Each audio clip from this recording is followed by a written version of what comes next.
기자회견 시작하겠습니다. 시작해도 될까요? 네, 기본소득당 대표 국회의원 용혜인입니다. 저는 오늘 사법개혁 쟁점 법안들에 대한 기본소득당의 입장을 발표하기 위해 이 기자회견장에 섰습니다. 쟁점 법안에 대해 대법원과 대검찰청, 보수 우파 시민사회는 물론이고 중립을 표방하는 언론과 학계 인사들까지 사법기관의 독립성이 훼손될 거라는 우려를 쏟아내고 있습니다. 쟁점 법안들을 둘러싼 대치선을 독립성 수호냐, 훼손이냐라고 설정하는 것 자체가 사법개혁 반대 세력이 설정한 프레임입니다.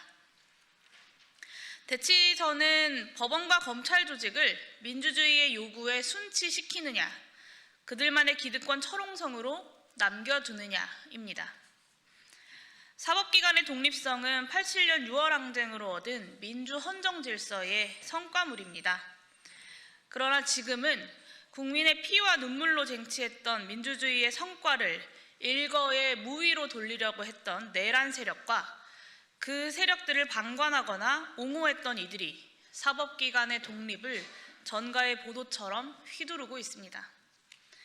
묻겠습니다. 사법기관의 독립을 외치며 모든 사법개혁안에 반대하는 대법원은 판사들을 고문해서 부정선거를 조작하려고 했던 12월 3일 밤부터 가까스로 헌정질서를 회복한 민주주의의 봄까지 어디서 무엇을 했습니까? 듣도 보도 못한 해괴한 법리를 적용해서 희대의 파시스트 윤을 탈옥시킨 법원과 법원의 결정에 각본이라도 짠 듯 즉시 항고를 포기했던 검찰, 그러한 수뇌부의 결정에 침묵으로 일관한 검찰 조직이 진정 사법기관의 독립을 바란다라고 말할 수 있겠습니까? 사법기관의 독립은 국민의 기본권 보장을 위한 헌법 규범이지 국민의 감시와 견제로부터 벗어나서 기득권을 지키기 위한 철옹성이 아닙니다. 기본소득당은 이 부분을 분명히 하며 각 사법개혁 쟁점 법안에 대한 입장을 밝힙니다. 기본소득당의 기준은 사법기관이 만든 철옹성을 어떻게 지킬 것이냐가 아니라 각 법안이 법원과 검찰의 전횡을 막는 실효성 있는 대안인가입니다. 반대하는 개혁법안에 위헌 시비를 거는 것은 관행으로 자리 잡은 지 오래입니다. 명백한 위헌이 아니라 위헌 시비가 있을 수 있는 수준은 고려사항이지 핵심 기준이 될 수는 없습니다. 먼저 내란전담재판부 설치법은 조건부로 찬성합니다. 기본소득당은 내란전담 재판부 설치가 위헌이라는 주장에 동의할 수 없습니다. 사건 배당과 사무 분담은 사법부의 전속적 권한이어서 전담재판부 설치 자체가 사법 독립을 해친다라고 하는 대법원의 주장은 국회가 제정한 법원조직법도 위헌이다라는 황당한 주장을 함축한 그야말로 근거 없는 주장입니다. 그러나 영장전담 판사와 재판전담 판사를 구성하는 후보추천위원회에 법무부 장관이 3인의 후보자를 추천하는 것은 검찰에 대한 인사권과 징계 요구권, 수사지휘권 등을 보유한 정부 인사가 전담 판사의 구성에도 권한을 행사하는 것으로 견제와 균형의 원리라는 국가기구 구성의 일반 원칙에 맞지 않습니다. 위헌성의 무게도 가볍지 않습니다. 정당성의 훼손 없는 재판부 구성을 위해서는 법무부 장관 추천권 삭제가 반드시 이루어져야 합니다.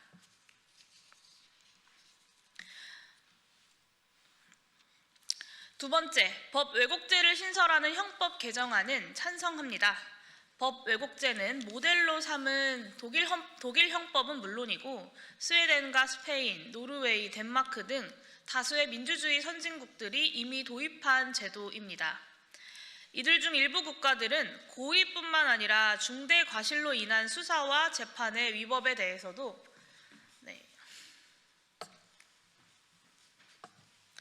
이들 중 일부 국가들은 고의뿐만 아니라 중대 과실로 인한 수사와 재판의 위법에 대해서도 법 왜곡죄를 적용할 수 있도록 하고 있습니다. 검사와 판사의 사법농단을 제어하기 위해서 법 왜곡죄 입법이 이루어져야 합니다. 법원과 검찰은 사법기관의 독립을 해칠 수 있다라면서 반대하지만 저는 오히려 법사위를 통과한 현행 대안도 실질적 제재 효과가 미미할까 우려합니다. 현행 대안처럼 법 왜곡죄의 고도의 목적성을 구성 요건으로 할 경우 수사 및 공소기관이 피의자 내면의 인식을 입증해야 하는 어려움이 있기 때문입니다. 그럼에도 불구하고 현행 대안이라도 도입되는 것은 충분히 유의미합니다. 내란숙의 윤석열을 풀어준 판사, 김건희 도이치모터스 주가 조작 불기소 검사들에게 일종의 자기검열 장치로 작동한다라는 점에서 그렇습니다. 세 번째, 대법관 정원을 증원하는 법원조직법 개정안도 찬성합니다. 대한민국의 대법관 한 명당 인구수는 370만 명에 달합니다. 프랑스가 58만 명, 독일이 65만 명인 것과 비교하면 압도적으로 높은 숫자입니다. 대법관 증원은 신속한 재판의 필요성과 다양성 확보를 위해 이미 수십 년 동안 제기되어 온 과제입니다. 더 이상 미룰 이유가 없고 빠르게 추진되어야 합니다. 네 번째, 검사와 판사, 경찰에 대해서는 모든 종류의 형사 범죄를 고위공직자 수사처의 수사 대상 범죄로 하는 공수처법 개정안은 개선이 필요합니다. 공수처 설립의 취지는 고위공직자의 직무와 관련성이 높은 범죄, 반사회성이 높은 중대범죄에 대해 견제 원리가 작동할 수 있도록 별도의 수사기구가 수사하는 것이었습니다. 따라서 명예훼손죄 같은 개인적 범죄를 포함해서 모두 공수처의 수사 대상 범죄로 하는 것은 설립 취지에 100% 부합하지는 않습니다. 정부 여당이 추진 중인 중대범죄수사청의 수사 범위를 확정하지 않았다라는 점도 고려해야 합니다. 다만 판사와 검사, 앞으로 수사권 강화가 예정된 경찰에 대한 사법기관들 상호 간의 견제 장치를 강화할 필요가 있다라는 점에 원칙적으로 동의합니다. 공수처의 수사 대상 범죄를 모든 범죄가 아니라 문제가 되는 특정 범죄로 한정하여 확대한다면 공수처 설립의 취지를 살리는 동시에 견제 장치를 강화할 수 있을 것입니다. 마지막으로 여당이 당론으로 추진하는 재판소원은 신중히 검토되어야 합니다. 여당 당론안은 재판소원의 범위를 헌법재판소의 결정에 반하는 취지로 국민의 기본권을 침해한 경우라고 규정하고 있습니다. 국민의 기본권 침해라는 경계가 모호한 규정을 둘 경우 재판소원 청구의 장벽이 지나치게 낮아져서 재판소원을 이용하고자 하는 소송 패소자들에게 별다른 규제 기능을 하기 어려워 보입니다. 이 경우에 헌법재판소가 헌법의 적용과 해석을 넘어 법원의 일반 재판에 대한 상위의 규제 및 감독기관화가 될 우려가 있습니다. 사법기관 각각의 고유한 기능을 고려할 때 이것이 바람직한 변화인지 확신하기 어렵습니다. 기본소득당은 무엇보다 재판소원의 확대가 힘없는 다수 국민과 재력가 그리고 권력자 중에 누구에게 더 유리할지도 의문입니다. 우리는 이미 대기업 등 우월한 지위를 가진 권력자들이 수십억 대의 소송비를 지출하면서 재판을 지연시키고 사법정의를 방해하는 사례를 다수 목격했습니다. 스페인 등 해외 국가에서는 재판소원을 도입한 이후 사건이 폭발적으로 증가하면서 심각한 재판 지연을 겪고 있습니다. 재판소원의 광범위한 허용은 소송 전에 취약한 서민 중산층 등의 다수 국민들에게 보편적인 이익이 되기 어려워 보입니다. 기본소득당은 재판소원의 남용을 방지하려면 재판소원의 범위를 헌법재판소가 위헌으로 판결하거나 해석한 법령에 기초한 재판으로 한정해야 한다라고 판단합니다. 헌법에 대한 최고 권위기관인 헌법재판소의 판단에 법원을 포함한 모든 국가기관이 기속되는 것이 당연하기 때문입니다. 법원과 검찰에 누적된 국민적 불신은 권력에 충성하기만 급급했던 사법기관의 지난 과오가 만들어낸 결과입니다. 특히 12.3 내란 이후 사법기관에 대한 불신은 정점에 달했습니다. 입법부에는 국민과 헌법이 부여한 권한을 행사해서 국민들의 정당하고 근거 있는 불신을 해소할 책무가 있습니다. 그럼에도 언제나 사법기관의 수구적 기득권과 정치적 이해를 같이 해온 국민의힘은 아무런 반성도 없이 아무런 대안도 없이 사법개혁안을 사법부 파괴 법안으로 매도하고 있습니다. 과연 내란에 동조해온 헌정질서 파괴 세력다운 행보입니다. 더불어민주당을 비롯한 제 정당에 호소드립니다. 내란 정당의 협박에 굴하지 않고 주권자 국민의 뜻에 따라 사법개혁을 완수합시다. 다만 사법개혁안이 사법기관의 전횡을 막는 실질적인 해법이 되도록 할 거면 제대로 해야 합니다. 오늘부터 기본소득당이 제시한 각 법안에 대한 보완 의견은 예견된 부작용을 방지하고 법안의 실효성을 높여 사법개혁을 원 취지대로 실현하고자 하는 구체적인 대안입니다. 더불어민주당을 비롯한 제 정당의 전향적인 검토를 요청드립니다. 기본소득당은 사법개혁 입법이 법원과 검찰에 누적된 국민적 불신을 해소하고 국민을 위한 사법기관을 만드는 첫걸음이 되도록 앞으로도 제대로 된 사법개혁의 방향을 제시해 나가겠습니다. 이것으로 기자회견 마치도록 하겠습니다. 감사합니다. 네, 감사합니다.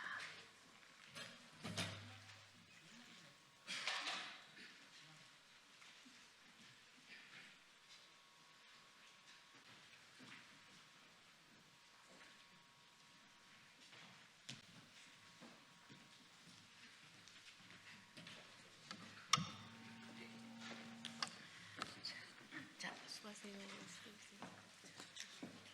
자, 순서대로. 아니, 다 읽으셔야 돼. 그러면 누가 하실까요? 그러면 안 하죠. 내가 지금 무대. 곽 의원님 오셨어요? 곽 의원님 오셨답니다.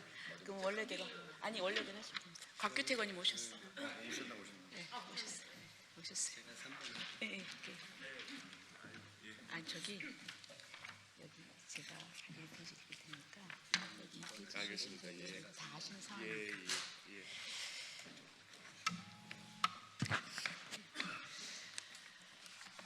안녕하십니까. 저는 국민의힘 조배수 의원입니다.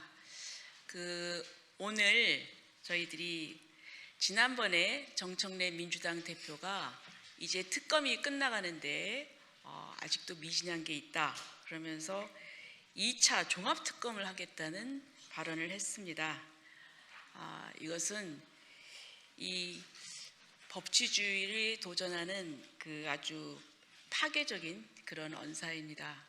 그리고 또 민중기 특검은 이번에 통일교 관련 수사를 하면서 민주당도 분명히 정치자금을 지원을 했고 구체적인 진술을 했음에도 불구하고 그냥 수사 보고서 형태로만 남기고 이 부분에 대해서 전혀 문제 제기를 하지 않았습니다. 결국 동일한 잣대를 들이대야 되는데 민주당은 그냥 넘어가고 우리 당에 대해서는 아주 엄격한 잣대를 대고 권성동 의원도 구속되는 그런 일이 벌어졌습니다. 특검은 정치적으로 중립 입장에서 그리고 국민을 위해서 일을 해야 되는데 이것은 당연히 한 정파의 도구로 이용되고 있는 것을 우리가 자백하는 것이라고 보여집니다. 여기에 대해서 저희들이 이 문제를 심각하게 생각하고 오늘 성명을 발표하고자 합니다. 저희들은 국민의힘의 사법정의 수호 및 독재저지 특위위원회이고 같이 하신 분들을 소개를 해드리겠습니다. 우선 곽규태 의원님 오셨고요. 그리고 또 윤용근 위원님, 그리고 이준우 대변인님, 그리고 또 하종대 대변인님, 그리고 또 정경욱 위원님 오셨습니다. 그러면 성명서를 낭독하도록 하겠습니다. 모렴치의 끝 2차 종합특검은 사법체제 파괴이자 선거 공작이다. 대한민국의 사법정의가 또다시 정략의 먹잇감으로 던져지고 있습니다. 지난주에 이어 어제도 정청래 대표는 2차 종합특검을 추진하겠다는 망언을 쏟아내면서 법치주의에 대한 파괴적 도전을 선언했습니다. 국민의힘 사법정의 수호 및 독재저지 특위는 이 같은 무분별한 무한특검 정치쇼와 수사기관으로서의 본분을 망각한 민중기 특검팀의 편파적 행태에 대해서 단호히 경고하며 다음과 같이 입장을 밝힙니다. 3개 특검이 태산, 명동, 서일필의 성적표를 받았음에도 2차 종합특검을 한다는 것은 지방선거를 겨냥한 정치기획이자 명백한 선거 공작이다. 정청래 대표가 주장한 2차 종합특검은 더 이상 수사나 진실의 규명이 목적이 아닙니다. 이는 세 개의 특검의 수사 성과가 기대에 못 미치자 그렇다면 실체가 없는 이슈라도 지방선거까지 질질 끌고 가서 민주당 장기판으로 계속 쓰자는 것입니다. 정 대표는 내란의 잔재를 끝까지 파헤치겠다며 특검의 재추진 이유를 밝혔습니다. 하지만 이는 수사의 공정성과는 무관하게 정치적으로 유리한 수단을 찾아서 끝까지 진영 논리로 이용하겠다는 고백에 불과합니다. 검찰을 폐지하면서도 특검 수사는 계속하겠다는 이중적 태도, 수사기관을 자기 진영 입맛대로 골라 쓰겠다는 위험한 정치공학은 결코 용납될 수 없습니다. 세계 특검 역시 민주당 주도로 시작되었고 수백억 원의 예산이 투입되었음에도 성과는 미진했습니다. 한마디로 태산, 영동, 서울필의 초라한 성적표를 받았습니다. 3개 특검의 헛발질과 무차별 압수수색으로 피해를 입은 국민들이 허다합니다. 그럼에도 민생을 계속 외면하고 실체 없는 의혹을 질질 끌며 선거 전략으로 삼으려는 행태는 명백한 특검의 사유화이자 국민을 우롱하는 저열한 정치 공작입니다.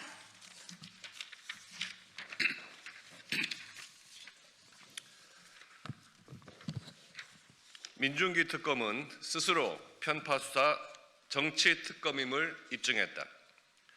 민중기 특검팀은 대한민국 사법정의를 외면한 채 특정 정치 세력의 사설수사기관, 하명수사기관으로 전락했습니다.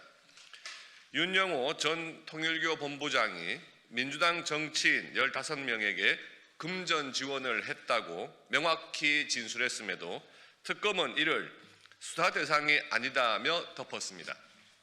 이와 같은 결정은 법과 원칙이 아니라 정치적 고려에 따라 작동한 명백한 편파 수사입니다.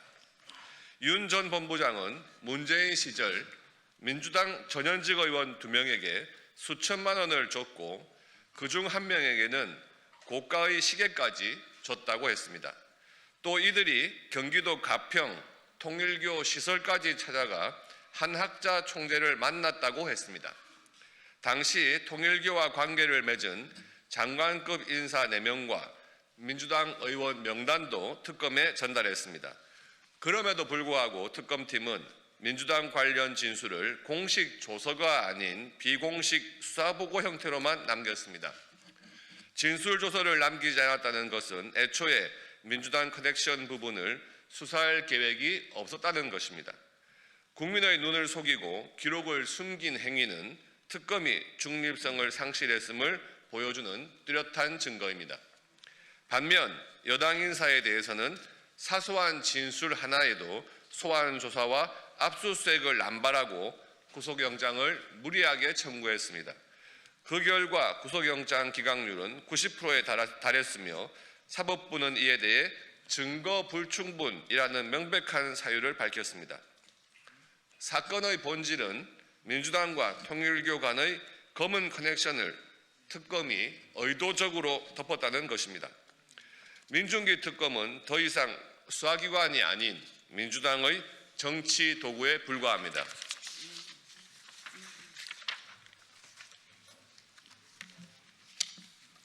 민중기 특검은 강압수사로 인한 양평군 공무원 사망 사건, 수사 대상인 김건희 여사와 같은 주식에 투자했다가 거액의 차익을 올린 사실 등 자신들의 무수한 논란에 대해 침묵으로 뭉개더니 이번 민주당과 통일교 커넥션 의혹 역시 같은 식으로 뭉개고 있습니다. 국민의힘은 이 사안을 결코 좌시하지 않을 것입니다. 스스로 신뢰를 무너뜨린 이상 민중기는 이제 특검이 아닌 특검 받아야 할 대상이므로 민중기 특검을 특검해야 합니다. 민중기 특검의 민주당 통일교 커넥션 편파 수사, 직무유기에 대해 즉각적인 고발 조치 및 책임자 처벌 절차에 착수할 것임을 엄중히 경고합니다. 내란몰이 허울로 사법 질서를 흔드는 시도 반드시 대가를 치를 것입니다.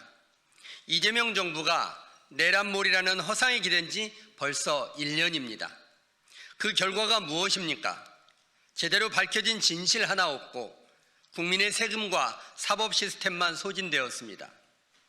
이제 와서 2차 종합특검이니 내란 청산 대행진이냐 하며 선거 때까지 이용하려는 시도는 국민이 더 이상 용납하지 않을 것입니다.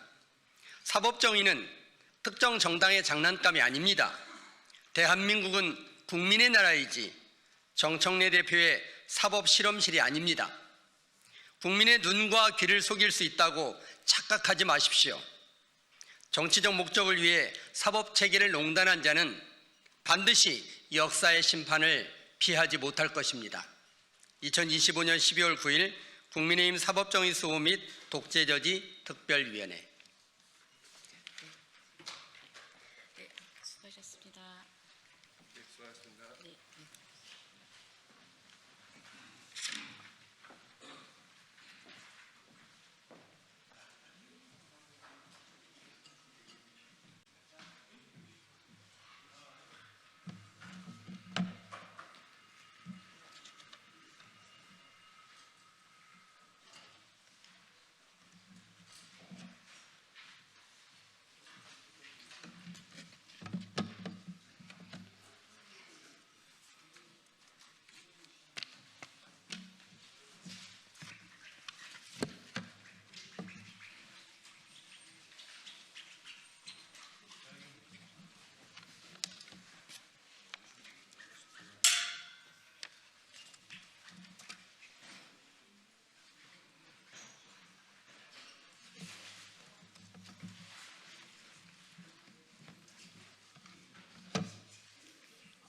사장님, 저 좀 도와주세요.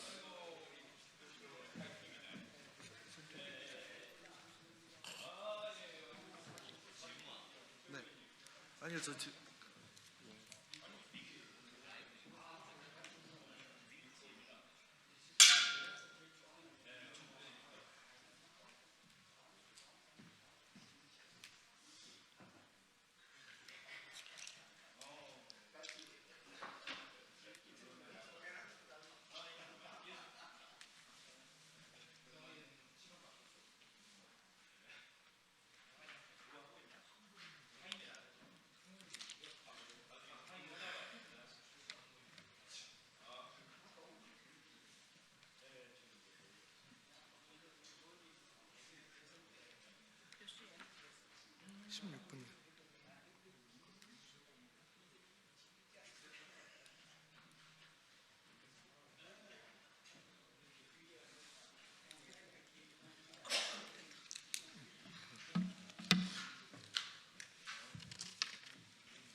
시간이 돼서 기자회견을 좀 하려고 합니다.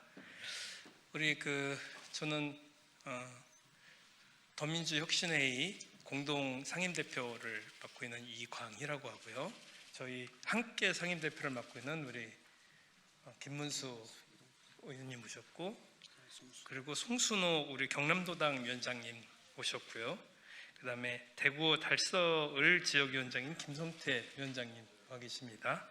그리고 오늘 우리 주인공 유동철 더민주혁신회의 공동상임대표 저희들하고 같이 하고 있는 대표이자 부산 수영구 지역위원장인 유동철 위원장의 오늘 보시는 대로 출마 선언을 하도록 하겠습니다. 그러면 유동철 더민주 전국혁신회의 공동상임대표이자 부산 수영구 지역위원장 모시겠습니다. 네, 반갑습니다. 출마선언 바로 하도록 하겠습니다. 더불어민주당 최고위원 보궐선거 출마를 선언합니다. 빛의 혁명으로 출범한 이재명 국민주권정부가 출범 6개월을 맞이했습니다. 내란 청산과 대한민국 정상화라는 국민의 열망에 부응하기 위해 그야말로 사력을 다한 시간이었습니다. 하지만 아직도 내란은 진행 중이며 수많은 과제가 남아 있습니다. 더불어민주당의 시대적 과제와 소명은 빛의 혁명 완수와 이재명 국민주권 정부의 성공입니다. 쓸데없는 논란을 만들고 의미 없는 편가르기에 허비할 시간이 없습니다. 저 유동철 더불어민주당의 진짜 당원 주권을 실현하고 내란 세력의 정치적 아성 영남 돌파의 최선봉에서 싸우겠습니다. 12.3 내란 벌써 1년이 지났습니다. 하지만 내란 세력의 청산은 더디기만 합니다. 정치권은 물론 대한민국 곳곳에서 내란 세력은 여전히 암약하고 있습니다. 제1야당은 아예 내란 세력의 숙주가 되었습니다. 내란 세력의 정치적 뿌리를 제거해야 합니다. 2026년 지방선거의 최전선은 영남입니다. 민주당은 내란 세력을 척결하고 명실상부한 전국 정당의 꿈을 실현해야 합니다. 이재명 대통령은 당대표 시절 영남의 중요성을 내다보고 영남 지역의 지명직 최고위원을 배정했습니다. 하지만 현재 민주당에는 영남권 최고위원이 한 상황입니다. 저 유동철 내란 척결의 최전선, 영남 돌파의 최선두에서 이재명처럼 동지들과 함께 싸우겠습니다. 빛의 혁명 완수를 위해 우리 민주당은 똘똘 뭉쳐 함께 싸워야 합니다. 150만 권리당원이 다 같이 나설 수 있도록 공론의 장을 열고 역동적 참여를 보장해야 합니다. 당원 주권이 단결이자 승리의 길입니다. 사랑하는 당원 동지 여러분, 우리 더불어민주당 당원들은 계엄군의 총칼을 맨몸으로 막아내고 국민주권 시대를 개척한 역사의 주역입니다. 당원 주권 시대를 열어갈 민주당의 당당한 주인입니다. 정해진 답에 거수기 노릇이라는 들러리가 아닙니다. 중앙위원회의 1인 1표제 부결은 절차 부실, 준비 실패, 소통 부재의 결과입니다. 공론의 장을 열고 수기를 통해 정면 돌파해야 합니다. 저 유동철 다시 한번 해보겠습니다. 권리당원, 대의원, 지역 지도부가 모두 참여하는 진짜 수기를 통해 1인 1표제를 완성해야 합니다. 당원들을 직접 만나며 걱정과 불안의 목소리를 듣고 함께 대안을 마련하겠습니다. 이재명처럼 경청하고 소통하는 최고위원, 수기하고 토론하는 최고위원이 되겠습니다.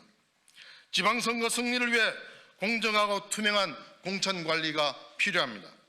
하지만 이미 당원들은 의심하고 우려하고 있습니다. 당대표의 약속에도 불구하고 억울한 컷오프는 이미 현실이 되었습니다. 조직 강화 특위는 당원 당규의 미비를 이용해 제어할 수 없는 권한을 휘두르고 있습니다. 우리 민주당의 무소불위의 권력은 존재할 수 없습니다. 공론의 장에서 문제를 제기하고 당원 당규의 미비점은 보완하겠습니다. 또한 억울한 컷오프, 다시는 발생하지 않도록 온 힘을 다하겠습니다. 특히 저 유동철처럼 가짜 뉴스를 이유로 컷오프 당하는 사례 반드시 막아내겠습니다. 지금 민주당에는 당내의 비민주적 제도를 개선하고 당내 권력을 감시 견제할 수 있는 최고위원이 필요합니다. 이재명처럼 정정당당하게 맞서 공정과 민주의 가치를 복원하겠습니다. 사랑하는 당원 동지 여러분, 저 유동철 대학의 강당과 거리에서 장애인과 소수자의 권리 실현을 위해 싸웠습니다. 척박한 부산에서 시민운동, 복지운동의 현장을 지켰습니다. 교수 전문가 네트워크를 조직하고 민주당의 정책을 지원했습니다.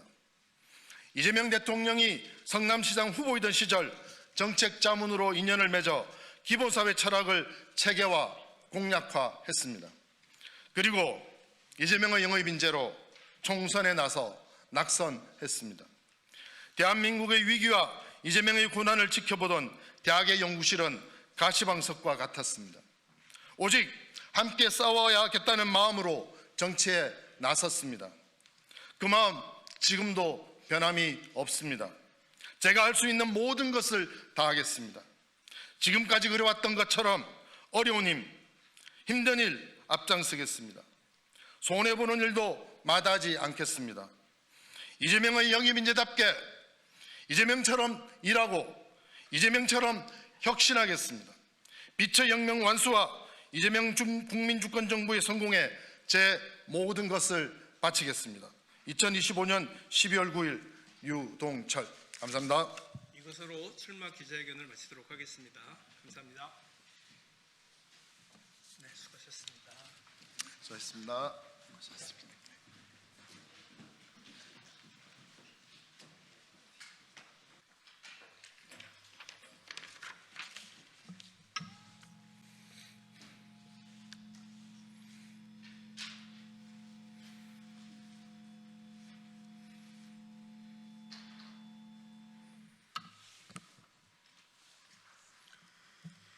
예, 시작하겠습니다. 진보당 대변인 홍성규입니다. 두 가지 말씀드리겠습니다. 첫 번째입니다.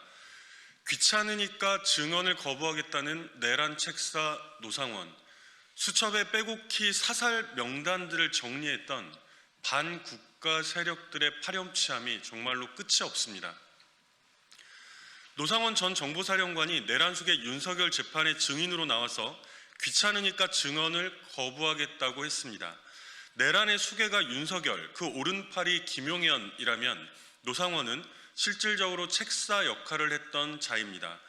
우리 국민들의 가슴을 정조준하여 총뿌리를 겨눴던 자가 일말의 사과와 반성은 고사하고 전 국민이 지켜보는 재판정에서조차 마이크 앞에서 천연덕스럽게 귀찮으니 증언을 거부하겠다는 작태라니 여전히 이 내란범들의 뻔뻔함과 파렴치함은 그야말로 끝도 없습니다.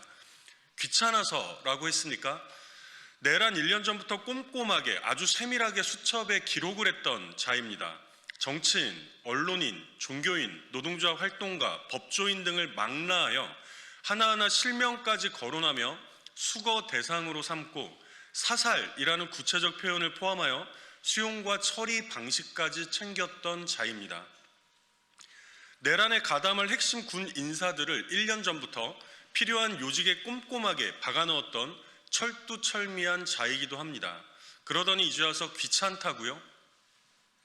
주권자 국민들의 목숨을 파리 목숨보다도 못하게 여겼던 이 끔찍한 자들을, 대한민국의 헌정 질서를 산산이 짓밟아 부숴버리려 했던 이 참담한 자들을, 그럼에도 단 일말의 반성과 성찰도 없는 이 무도한 자들을 절대로 조금도 용서해서는 안 됩니다. 이 자들이야말로 민주공화국의 반국가 세력들입니다.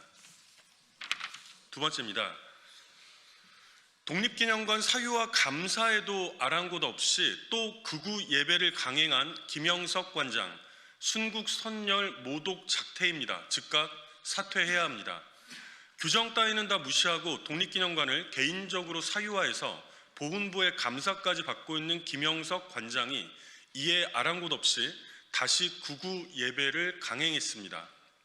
그것도 마치 보란듯이 보훈부의 감사 결과 통보 바로 다음 날인 지난 6일이었습니다.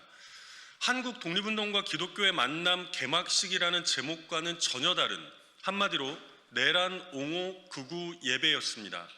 지난 1월 계엄 선포는 구국의 결단이자 대한민국을 살릴 최상의 조치였다던 박귀한 목사가 사회를, 지난 20대 대선을 앞두고 윤석열에게 안수 기도를 해주었던 오정호 목사가 설교에 나섰습니다. 거리의 내란 속의 전광훈의 집회와 대체 무엇이 다릅니까? 그것도 독립기념관입니다. 목숨을 바쳐 독립운동에 나섰던 순국 선열들에 대한, 그렇게 되찾아 소중하게 일궈온 민주공화국에 대한 노골적이고도 끔찍한 모독입니다. 김영석은 그 자리에 1분 1초도 더 있어서는 안 될 자입니다. 뻔뻔스럽게도 직접 단상에 올라서 목사로서의 사명을 운운했습니까? 그런데 왜 독립기념관장 자리는 꿰차고 있습니까? 분명히 못 박아두건데 독립기념관은 구구 목사 김영석의 개인교회가 절대로 아닙니다. 즉각 사퇴를 엄중히 명령합니다. 이상입니다.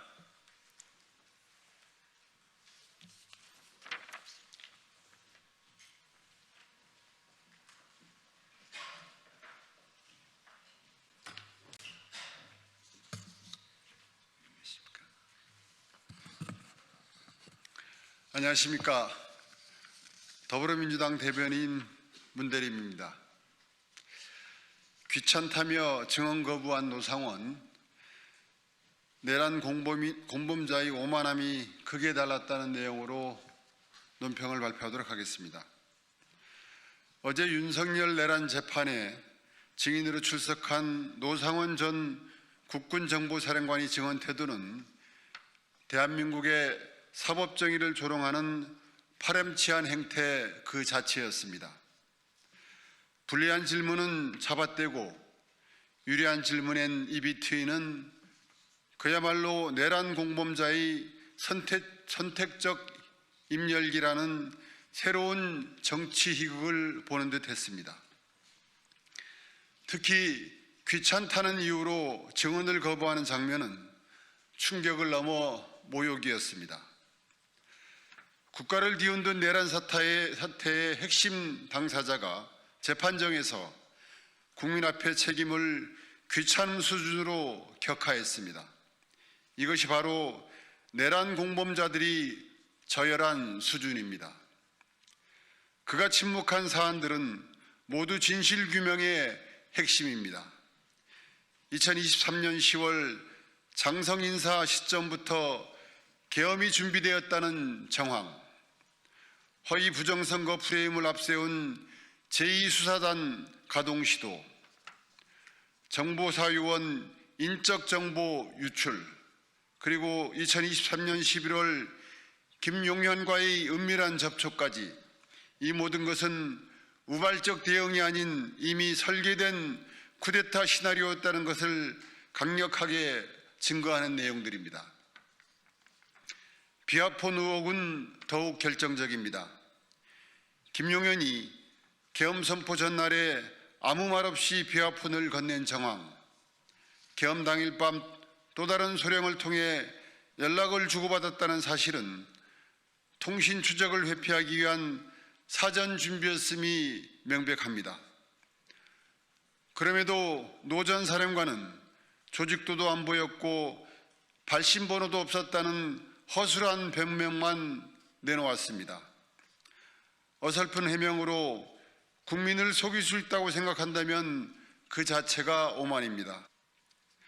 노상원의 증언 거부는 한 개인이 방어 전략이 아니라 내란 공모 세력이 짜고 치는 집단 진실 은폐 작전입니다.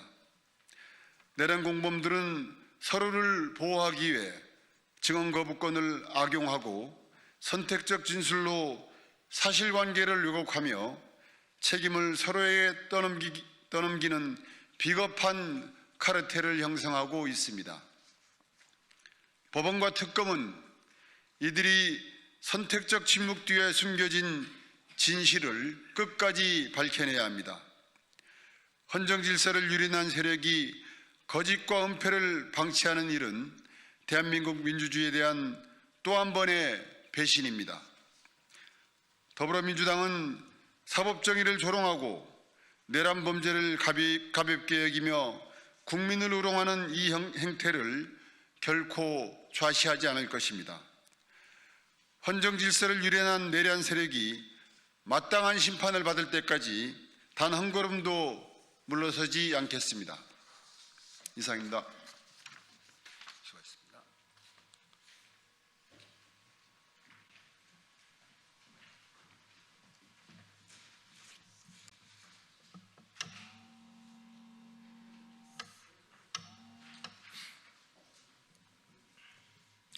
진보당 모두를 위한 서울특별위원장 이상규입니다.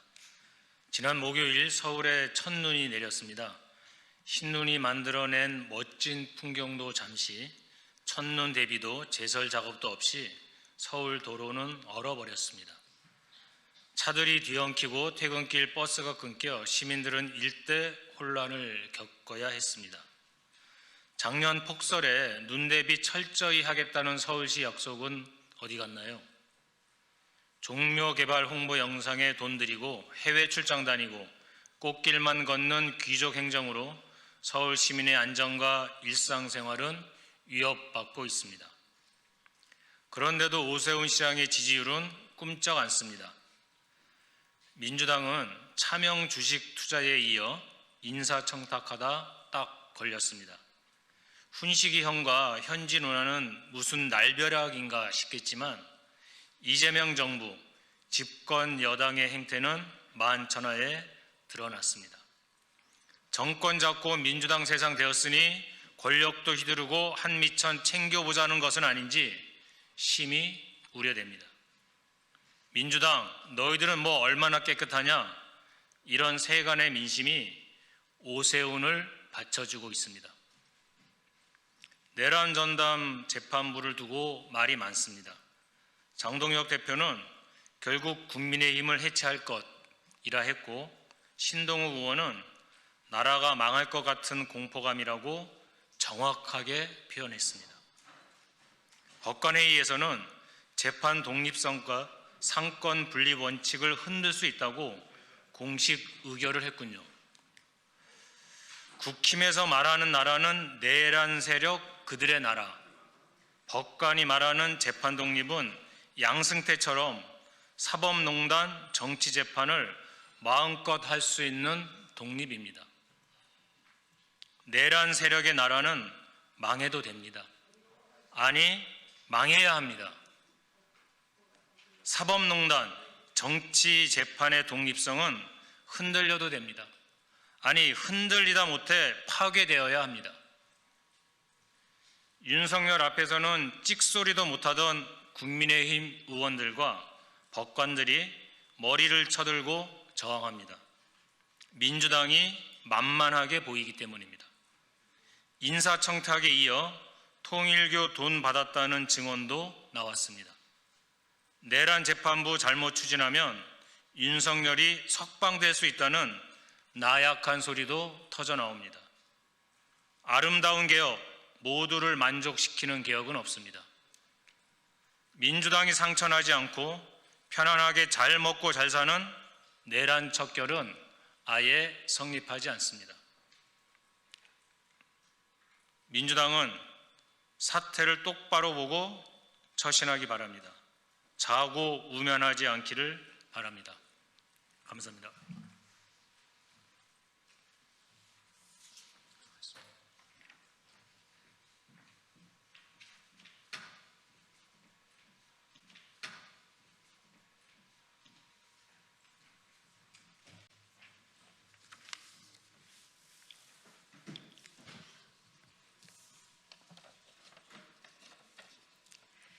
네, 진보인 이미선 브리핑하겠습니다.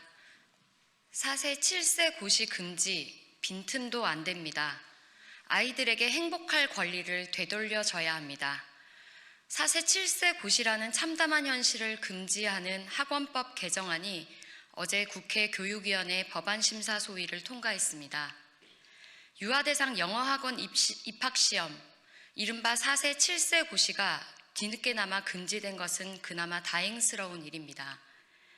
그러나 입학 후 반배정을 명분으로 한 레벨 테스트를 허용한 결정은 문제의 본질을 흐리는 꼼수에 불과하며 조기 사교육의 악순환을 끊지 못할 빈틈입니다.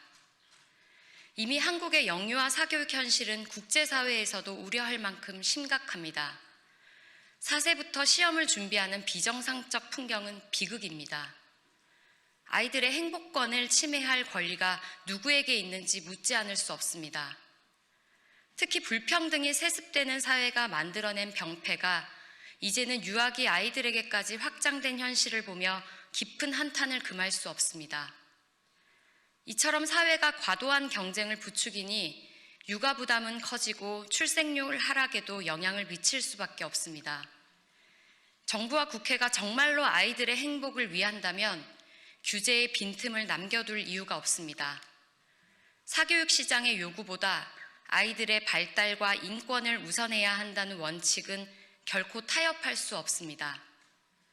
무엇보다 아이들은 자신 안의 무한한 가능성을 스스로 발견하는 존재입니다. 이러한 권리는 반드시 존중받아야 합니다. 그런 아이들에게까지 경쟁을 강요하는 사회 풍토는 그 존재의 가능성을 짓밟는 폭력임을 분명히 밝힙니다. 진보당은 조기 사교육의 폐해를 근본적으로 해결하기 위한 실질적 대책 마련을 거듭 촉구합니다. 아이들이 시험이 아닌 삶을 배우고 행복을 누리는 나라, 그것이 우리가 함께 만들어야 할 미래입니다. 이상 브리핑 마치겠습니다. 고맙습니다.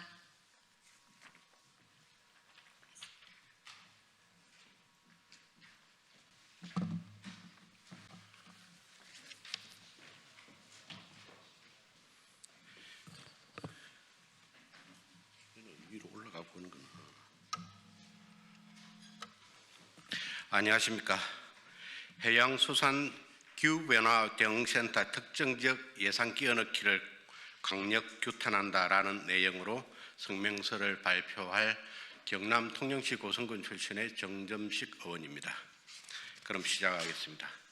지난 12월 2일 2026년도 예산안이 국회를 통과한 가운데 해양수산기후변화 대응센터 사전 타당성 조사비와 관련하여 정부 안에도 국회 심의 과정 어디에도 없었던 특정 지역명이 최종 예산안에 기습적으로 삽입되는 심각한 절차적 문제가 드러났습니다.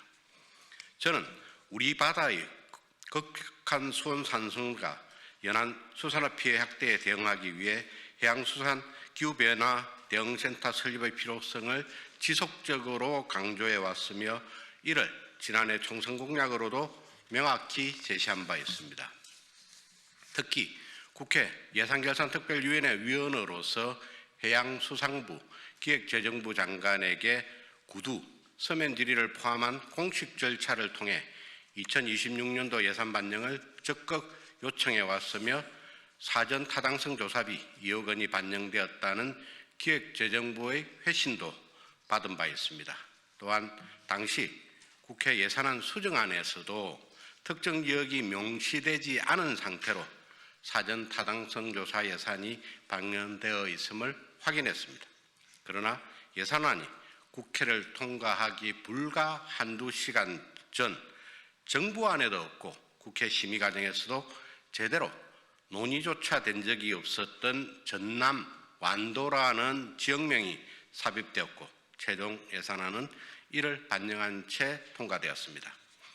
사전 타당성 조사는 각 지역을 공정하게 비교 분석해 최적의 입지를 도출하기 위한 절차로 경쟁 후보지가 존재하는 상황에서는 철저한 중립성과 객관성이 담보되어야 합니다. 그럼에도 불구하고 이와 같이 사전 단계에서 특정 지역명이 기습적으로 삽입된 것은 본래 취지를 근본적으로 훼손한 명백한 절차적 위반입니다. 나아가 특정 지역 문구 삽입은 합리적 검토라기보다 지역 이해관계나 특정 정치인의 영향력이 작동했다는 의혹을 뒷받침하는 정황으로도 해석되고 있습니다. 또한 전남 해남에는 2027년 농식품기후변화대응센터 개관이 이미 예정되어 있습니다. 같은 권역 내 유사 기능의 기후대응센터가 존재하는 상황에서 또 다른 센터를 특정 지역을 전제로 설치한다는 것은 정책적 타당성 면에서도 도무지 납득하기 어렵습니다. 더 심각한 문제는 해양수산 기후변화에 취약한 양식 품종이 다량 생산되고 관련 연구기관과 클러스터 조성이 예정되어 있으며 경상국립대 통영 캠퍼스의 무상 부지 제공까지 확보한 경남 통영이 정당한 평가 기회조차 박탈당한 위기에 놓여 있다는 점입니다. 이러한 결정은 명백한 야당 홀대이자 경남을 의도적으로 배제한 정략적 끼어넣기 예산에 불과합니다. 예산 심의 과정의 투명성과 공정성은 여야와 지역을 떠나 반드시 지켜야 할 국회의 기본 원칙입니다. 그럼에도 이번 사안은 그 원칙을 정면으로 훼손하며 국민의 신뢰를 심각하게 흔드는 중대한 위반 행위입니다. 이에 저는 다음과 같이 강력하게 요구합니다. 첫째, 해양수산 기후변화대응센터 사전 타당성 조사비 항목에 특정 지역명이 삽입된 경위에 대해 국회 예결특위 한병도 위원장과 기획재정부가 명확하게 소명할 것. 둘째, 해당 문구가 어떠한 절차와 근거로 반영될 수 있었는지 규명하여 책임 소재를 분명히 하고 재발 방지 대책을 마련할 것. 셋째, 타당성 조사가 본래 취지대로 공정하게 수행될 수 있도록 해당 예산 항목을 원점에서 재검토할 것. 저는 이번 사안의 진상을 반드시 밝혀 해당 항목이 원점에서 재검토될 수 있도록 끝까지 책임을 다하겠습니다. 감사합니다.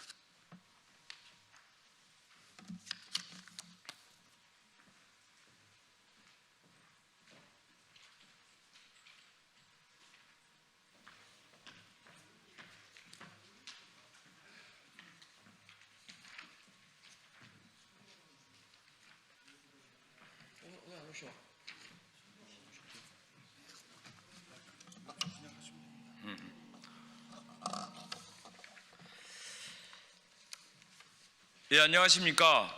오늘은 국립김대중대학교를 추천합니다라는 제목의 기자회견을 우리 전남 국회의원 전체의 서명을 받아서 오늘 저희들이 기자회견을 하게 되었습니다. 먼저 우리 김원희 도당위원장님 오셨습니다. 그리고 신정훈 행정안전위원장님 오셨습니다. 그리고 조계원 애결위원님 오셨습니다. 저는 순천갑 김문수입니다. 저희들이 순서대로 기자회견문을 낭독하도록 하겠습니다. 존경하는 국민 여러분, 그리고 언론인 여러분, 국립목포대와 국립순천대의 통합 논의가 의미 있는 진전을 이루며 전남도민의 수건이었던 국립의과대학 설립 역시 중요한 단계적 성과로 나아가고 있음을 먼저 말씀드립니다. 최근 교육부가 두 대학이 지속적으로 요청해왔던 연합형 통합, 이른바 느슨한 통합 방식을 긍정적으로 검토하고 있는 것으로 확인했습니다. 이 방식은 법적으로는 두 대학이 하나의 대학으로 통합하되 실제 운영에서는 일정 수준의 독립성과 자율성을 유지하는 모델로 양 대학 구성원들이 지속적으로 요구해온 것입니다. 특히 교육부는 대학 본부가 설치된 캠퍼스에는 통합총장, 대학 본부가 없는 캠퍼스에는 캠퍼스 총장을 두는 방안을 수용 가능한 구조로 검토하고 있는 것으로 알려져 있습니다.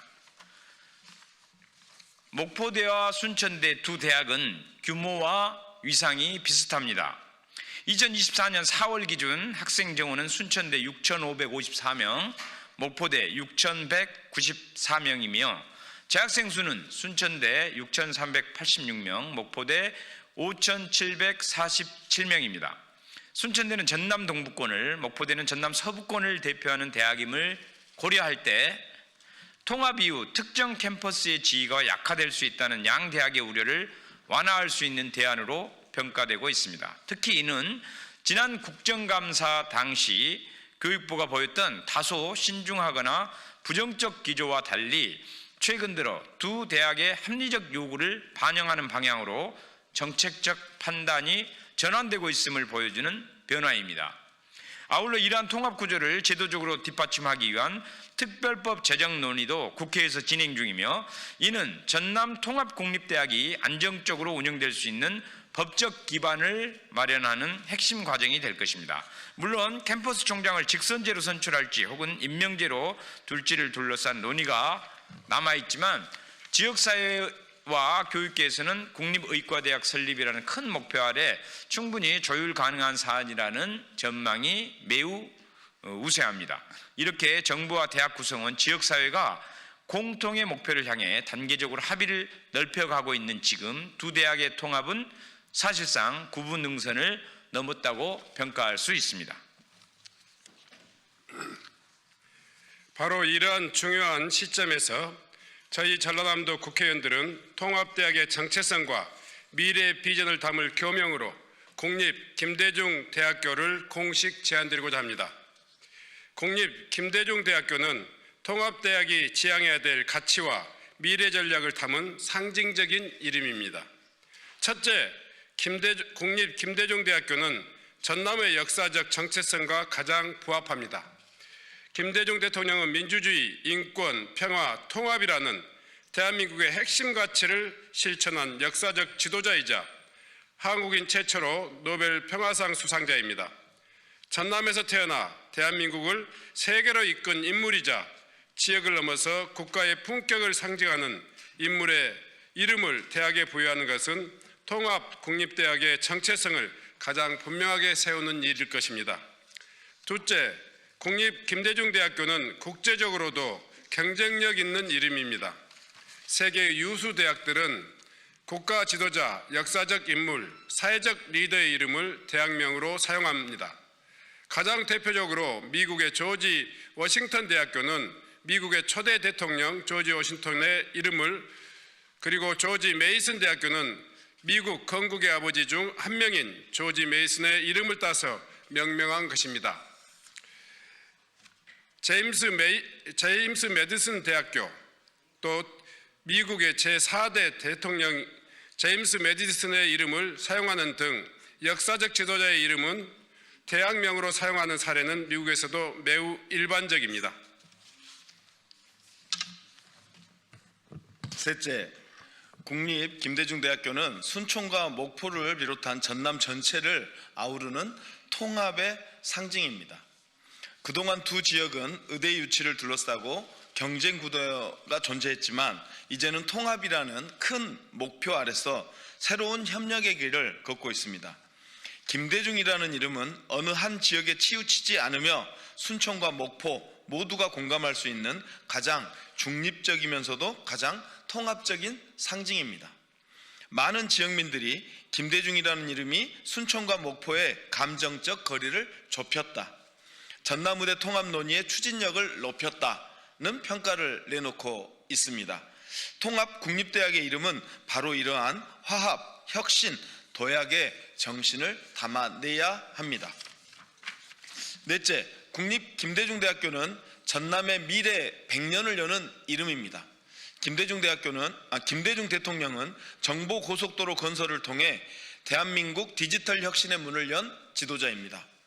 그 비전과 결단 덕분에 한국은 불과 몇 년 만에 IT 강국으로 자리 잡았고, 오늘날의 AI 데이터 초연결 시대 역시 김대중 대통령이 설계한 토대 위에서 발전하고 있습니다. 따라서 국립 김대중대학교라는 이름은 과거의 명예를 기리는 데 그치지 않습니다. AI 시대를 선도할 통합대학의 미래 정체성과도 정합성이 높으며 전남이 디지털, 바이오, 의료혁신을 주도하는 핵심 거점으로 도약하는 데 가장 적합한 이름입니다.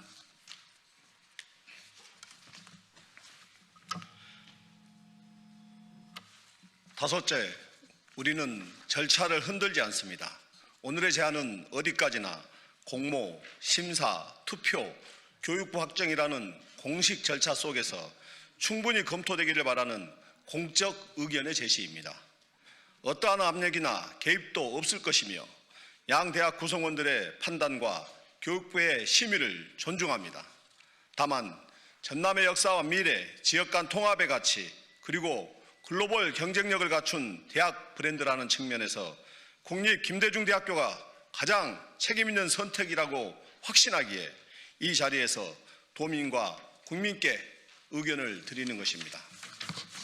존경하는 국민 여러분, 그리고 전남 도민 여러분, 전남 통합국립대학은 단지 두 대학의 합병이 아니라 전남이 새로이 100년을 준비하는 국가적 프로젝트입니다. 정부와 지역사회는 신속한 개교를 목표로 속도를 높이고 있습니다. 저희 전라남도 국회의원 일동은 전남의 미래를 열어갈 이 역사적 과제에 모든 역량을 다해 함께할 것을 약속드립니다. 국립 김대중대학교, 전남의 자부심, 대한민국의 품격, 그리고 우리의 미래 세대를 위한 이름입니다. 감사합니다. 2025년 12월 9일 전남지역 국회의원 일동.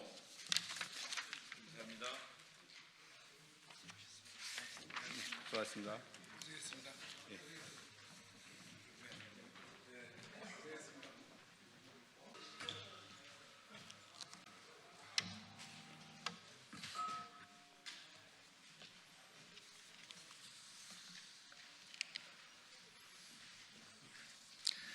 네, 더불어민주당 원내대변인 김현정입니다.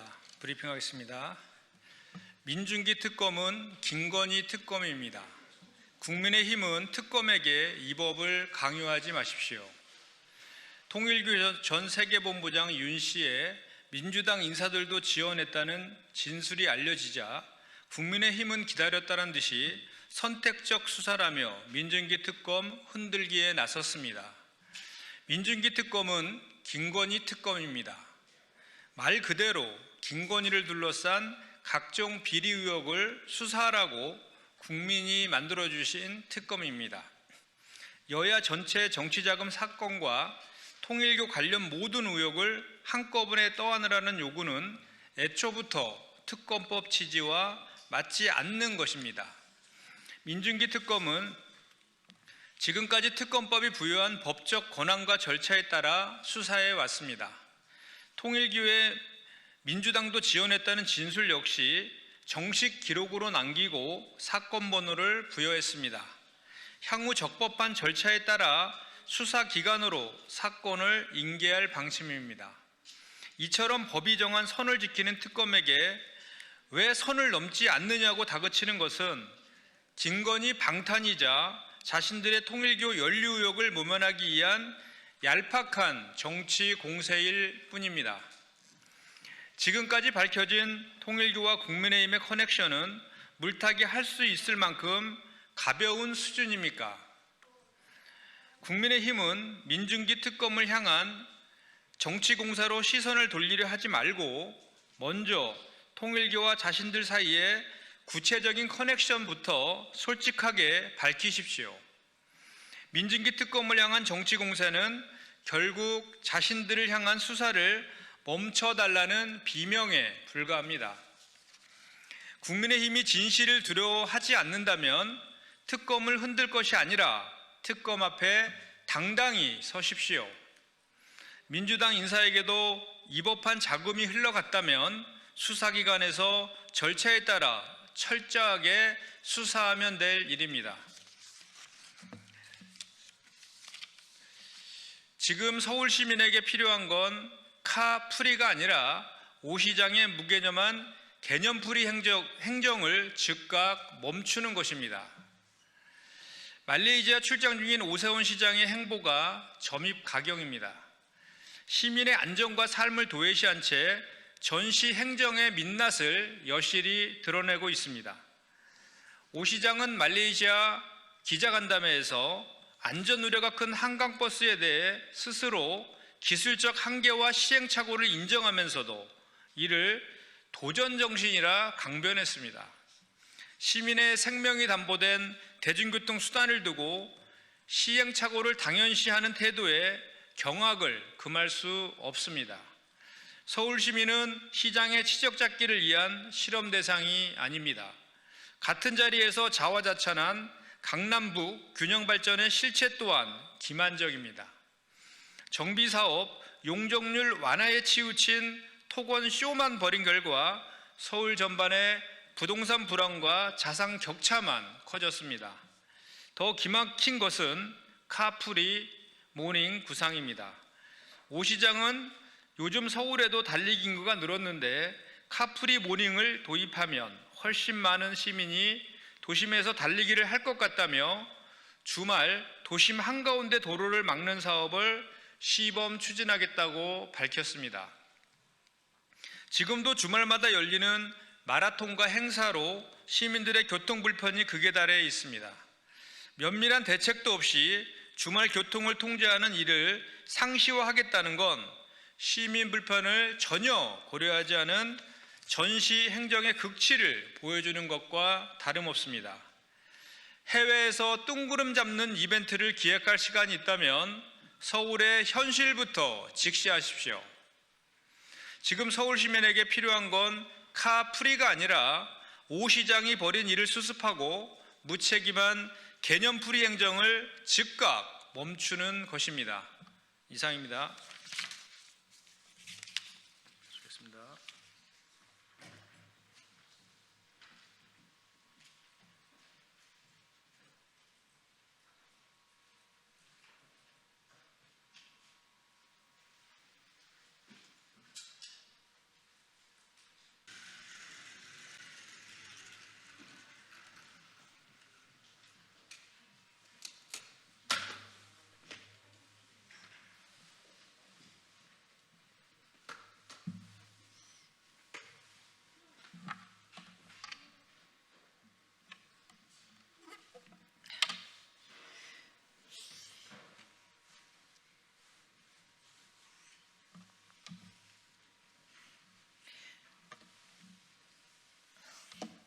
안녕하세요. 국민의힘 수석 대변인 최보윤입니다.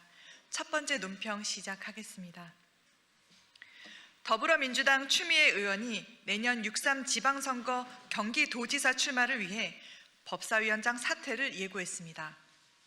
그러나 그동안 추 위원장이 남긴 것은 법사위를 불법사위로 전락시킨 폐해뿐이었습니다. 법안 체계, 작구 심사를 맡는 법사위는 모든 법안이 본회의에 오르기 전 반드시 거쳐야 하는 입법의 관문입니다. 그러나 추 위원장 취임 이후 법사위는 본분을 잃고 거대 여당의 독단과 전횡이 난무하는 무대로 전락했습니다. 사법기관을 향한 압박, 잦은 파행은 물론 제1야당 간사 선임조차 봉쇄하는 초유의 사태까지 벌어졌습니다.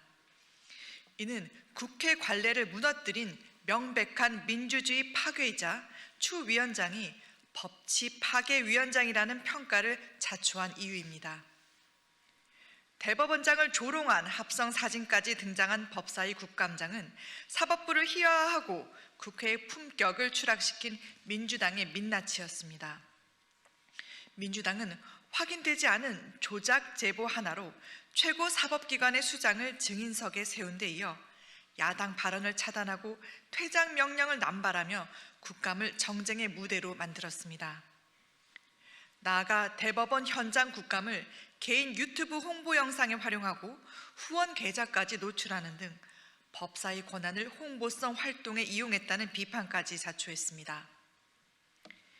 민주당이 스스로 요구한 대장동 항소 포기 국정조사에서도 국민의힘이 조사 방식, 범위, 절차를 모두 수용했음에도 민주당은 돌연 논의를 미루며 제1야당의 간사 선임까지 가로막고 있습니다. 국정조사를 회피하려는 것 아니냐는 의문을 피할 수 없습니다. 법사위 법안 처리에서도 편파적이고 보복적인 태도는 반복됐습니다. 접경지역 대북전단 살표 전면금지법을 야당의 제동 요구에도 단독 처리하고 검찰 특수활동비를 칼로 베듯 삭감하며 상임위를 정쟁의 도구로 악용했습니다. 법사위를 법치 파괴의 무대로 만든 인물이 1,400만 경기도민의 도정을 맡겠다고 나서는 것 자체가 경기도민을 우롱하는 처사라는 비판을 피할 수 없습니다. 도정까지 혼란과 파행을 가져오는 것 아니냐는 우려는 지극히 당연한 국민적 경고입니다. 민주당은 이제라도 법사위원장을 제1야당에 돌려놓고 대장동 국정조사에 책임있게 협조하는 것이 국회와 국민 앞에 져야 할 최소한의 책무입니다. 다음 논평 이어가겠습니다. 더불어민주당이 내란전담 재판부 더불어민주당이 내란전담 재판부 설치법의 본회의 상정을 미루며 위헌 시비를 최소화하겠다고 밝혔습니다. 민주당만 빼고 모두가 위헌이라고 말하는 법안을 두고 최소화하겠다는 건 위헌을 전제로 깔고 강행하겠다라는 말로밖에 들리지 않습니다. 위헌 소지는 없어야 되는 거지 최소화할 것이 아닙니다. 내란전담 재판부의 위헌 문제는 법조계, 시민사회 모두가 우려하는 사안입니다. 전국 법원장 회의와 법관 대표 회의는 위헌 소지, 재판 독립성 침해, 재판 지연 우려를 공식 의결했고 대한변협 역시 삼권 분립 훼손 가능성을 직접 지적했습니다. 민변과 참여연대까지 논란 확대 우려를 언급하며 사실상 제동을 걸었습니다. 재판부를 누가 맡을지 정권이 설계하는 순간 삼권 분립은 무너집니다. 오늘은 내란 전담재판부, 내일은 언론 전담재판부, 모레는 선거 전담재판부까지 만들겠다는 것입니까? 사건별로 정권이 맞춤형 재판부를 만드는 길을 열어주라는 것이며 이는 재판을 국민의 권리가 아니라 정권의 도구로 전락시키는 위험천만한 발상입니다. 독재 시절 정치 재판의 제도화와 다를 바 없습니다.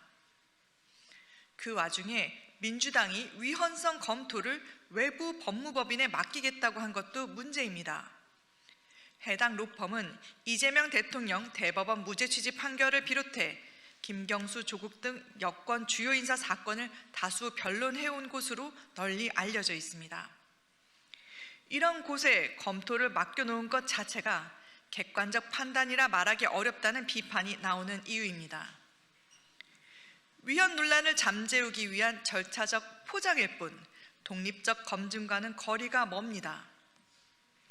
내란전담 재판부 설치법은 삼권 분립과 사법부 독립을 정면으로 침해하는 중대한 위헌 입법입니다. 보완이라 수정으로 해결될 문제가 아니라 즉각 폐기해야 할 악법입니다. 국민의힘은 내란전담 재판부 설치 시도를 반드시 저지할 것입니다.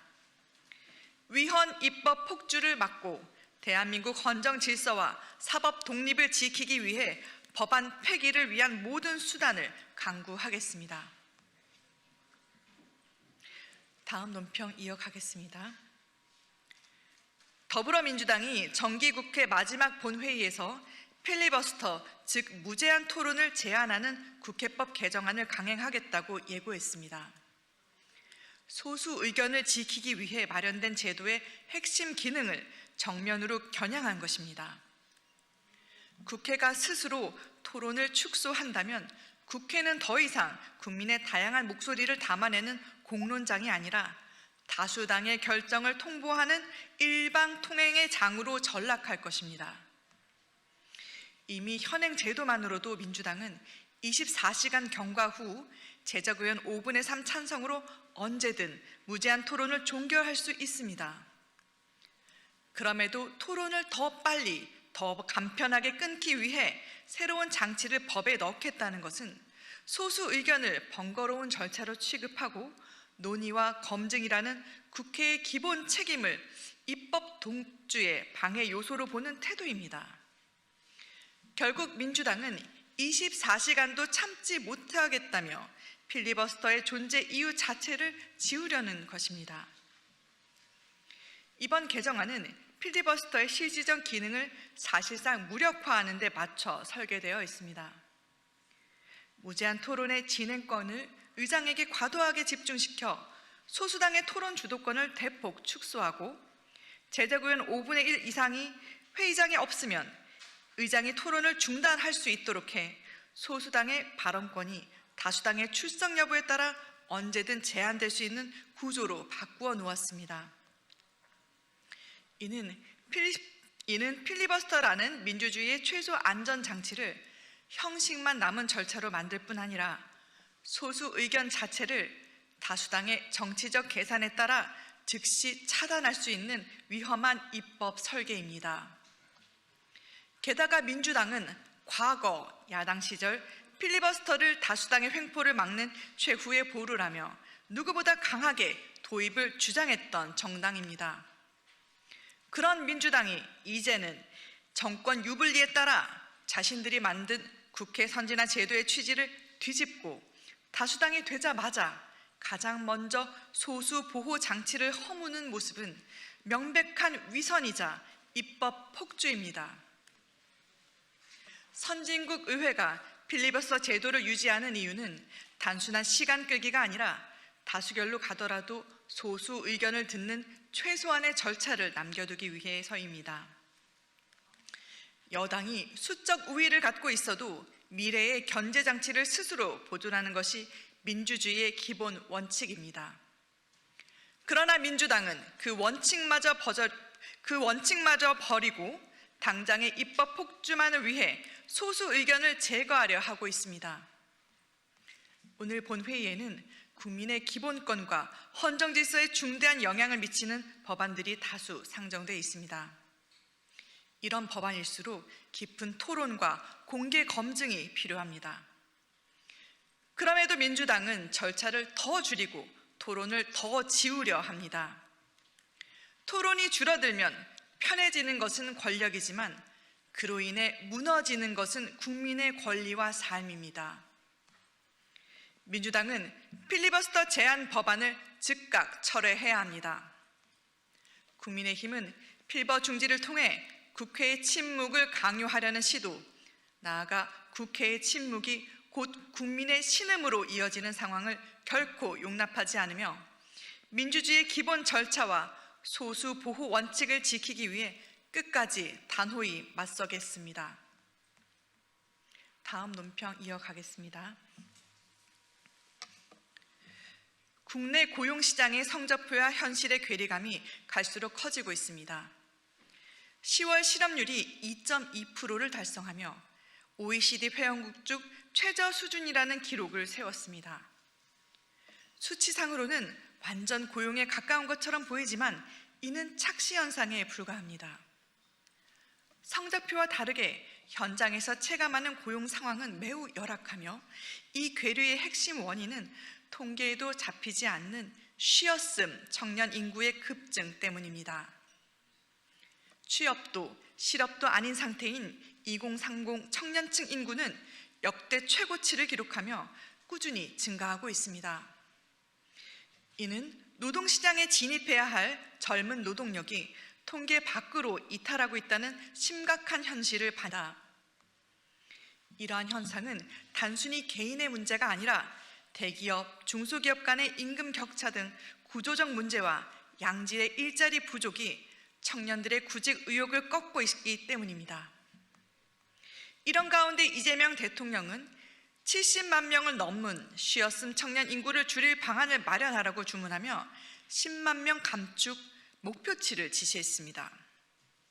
청년들이 왜 쉬고 있는지 그에 대한 근본적인 원인 분석도 양질의 일자리를 어떻게 제공할 것인지에 대한 구체적이고 혁신적인 해법도 없이 그저 현실성 없는 하향식 수치 달성 목표에만 치중하는 것은 보여주기식 행정의 전형입니다.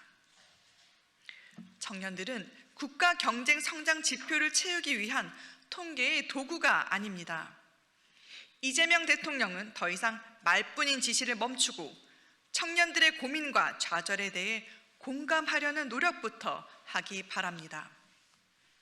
정부 역시 낮은 실업률이라는 통계 성적표에 만족할 것이 아니라 노동시장 밖으로 밀려난 73만 명의 젊은 노동력을 다시 경제활동 인구로 전환시키기 위한 문제 해결에 나서주길 촉구합니다.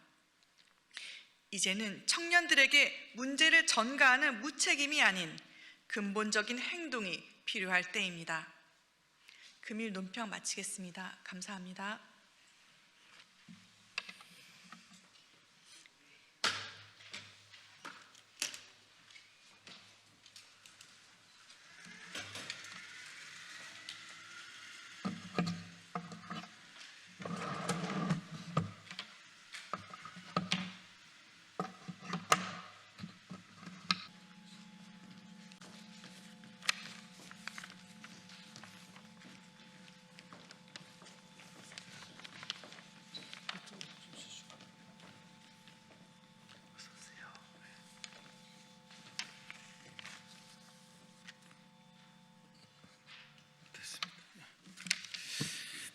예, 안녕하십니까. 창원 성산구 국회의원 더불어민주당 허성무입니다. 오늘은 정부의 영세 어린이 보육 정책과 관련해서 기자회견을 하려고 자리에 섰습니다. 영세 영아 보육에서 교사 대 아동 비율 문제는 운영의 선택이 아닙니다. 이번 예산결산 국회에서 1대2가 확정이 되었습니다. 그런데 그 뒤에 또는 1대3이라는 선택지가 또 있습니다. 그래서 기관 간의 차이가 있을 수도 있고 또 학부모들이 혼란을 느낄 수도 있는 그런 어려움이 또 생겼습니다. 그래서 이것은 1대2냐 1대3은 선택의 문제가 되어서는 안 된다. 반드시 국가의 기준으로서 1대2가 확실하게 자리 잡아야 한다는 그런 현장의 목소리를 전달하기 위해서 오늘 그 확인을 위한 자리로 여기 함께 섰습니다. 오늘 기자회견에는 가정어린이집연합회, 한국가정어린이집연합회 조미연 회장님 참석하셨습니다. 서금희 수석부회장님 참석하셨습니다. 홍미식 인천이사님 참석하셨습니다. 정연순 서울부회장님 참석하셨습니다. 이지영 서울부회장님 참석하셨습니다. 장은영 인천부회장님 참석하셨습니다. 그리고 한국어린이집 총연합회 가정분과위원회의 강양희 부위원장님 참석하셨습니다. 노경자 대전시 가정분과장님 참석하셨습니다. 김수연 전북가정분과장님도 함께하고 계십니다. 현장의 요구는 정책 과정에서 1대2가 절대로 후퇴하지 않도록 해달라는 요구고요. 1대2가 기준이 되어서 흔들림이 없어야 된다. 선택지로서 1대3이라는 것은 있을 수가 없다. 이번에 1대2를 모두가 환영하고 좋아했는데 알려지지 않는, 우리 국민들이 잘 모르는 1대3이라는 또 다른 혹은 1대3, 이건 있을 수가 없다는 의사를 분명히 하기 위해서 오늘 함께 했고요. 이런 현장의 요구들이 정책 과정에서 절대 후회하지 않도록 저희 국회에서도 책임 있게 함께 하겠다는 약속의 말씀을 드립니다. 그럼 기자회견문 낭독이 있겠습니다.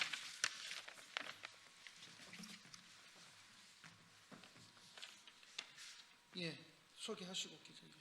네, 안녕하십니까. 한국가정어린이집연합회 회장 조미연입니다. 안녕하십니까. 한국가정어린이집 자리에 섰습니다.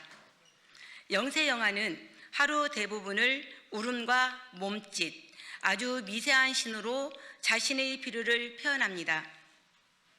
이 시기의 아이들에게 필요한 것은 밀착 돌봄, 정서적 안정, 안전한 환경입니다. 따라서 교사 한 명이 돌볼 수 있는 아동 수를 줄이는 것은 선택이 아니라 기본 필수입니다. 그런 의미에서 정부의 이번 결정은 영아 보육의 질을 실질적으로 높이는 중요한 진전입니다. 그러나 우리는 한 가지 우려의 말씀을 드리려 합니다. 정부가 논의 중인 기관 선택에 따른 1대2 또는 1대3 운영 방식은 정책의 취지를 충분히 살리지 못할 수 있습니다. 충분한 재정 지원 없이 선택제를 도입한다면 그 부담은 고스란히 어린이집에 전가되고 결국 영세반 교사 대 아동 비율의 개선은 보육의 질 향상이라는 본래 취지를 잃게 될 것입니다. 교사 대 아동 비율은 기관의 재량으로 선택할 사항이 아니라 영아의 생명, 안전, 발달권을 지키기 위한 국가 기준입니다. 현장은 이미 알고 있습니다. 영세반 일대의 운영의 효과는 검증된 사실입니다.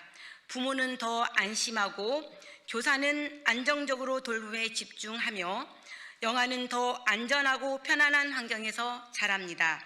이것은 선택이 아니라 현장에서 확인된 결과입니다. 또한 우리는 이번 개선이 0세에서 멈추지 않기를 바랍니다. 1세, 2세, 영아반 역시 교사 대 아동 비율 개선이 반드시 필요합니다. 교사 한 명이 돌보는 아기가 줄어들면 위험 신호를 더 빨리 감지하고 사고를 예방하고 정서적 안정과 애착 형성이 가능하고 교사의 에너지를 줄일 수 있어 전문성이 높아집니다. 이 모든 변화는 결국 영아 보육의 질 향상으로 이어집니다. 우리는 정부와 대립을 원하는 것이 아닙니다. 지속 가능한 영아 보육 국가 책임 체계를 함께 만들고자 하는 책임 있는 정책 파트너로서 제안하는 것입니다.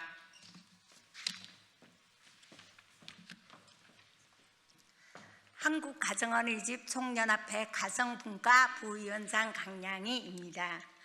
따라서 우리는 다음을 요청합니다. 첫째, 영세반 1대2 기준을 모든 기관에서 실행할 수 있도록 충분한 재정 지원을 해 주십시오.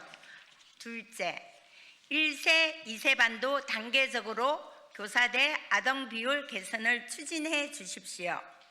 셋째, 기준 개선과 함께 충분한 재정 지원과 보육료 체계 개편이 반드시 병행되어야 합니다. 기준만 강화되고 지원이 없다면 현장은 혼란스럽고 안정적인 영아 보육은 불가능합니다. 아이들의 권리를 지키기 위해서는 통일된 기준, 충분한 지원, 이 두 가지가 함께 가야 합니다. 마지막으로 우리는 분명히 말합니다. 영아 보육의 본질은 기관의 선택이 아니라 국가가 모든 영아에게 보장해야 하는 최소 기준입니다. 그리고 이 기준이 현실에서 안정적으로 작동하기 위해서는 정부의 충분한 지원이 반드시 필요합니다. 한국가정어린이집연합회와 한우총가정분과위원회는 영아의 안전과 발달을 위해 앞으로도 정부와 협력하는 책임 있는 파트너가 될 것입니다. 감사합니다. 예, 이상으로 기자회견 마치겠습니다. 감사합니다. 수고하셨습니다.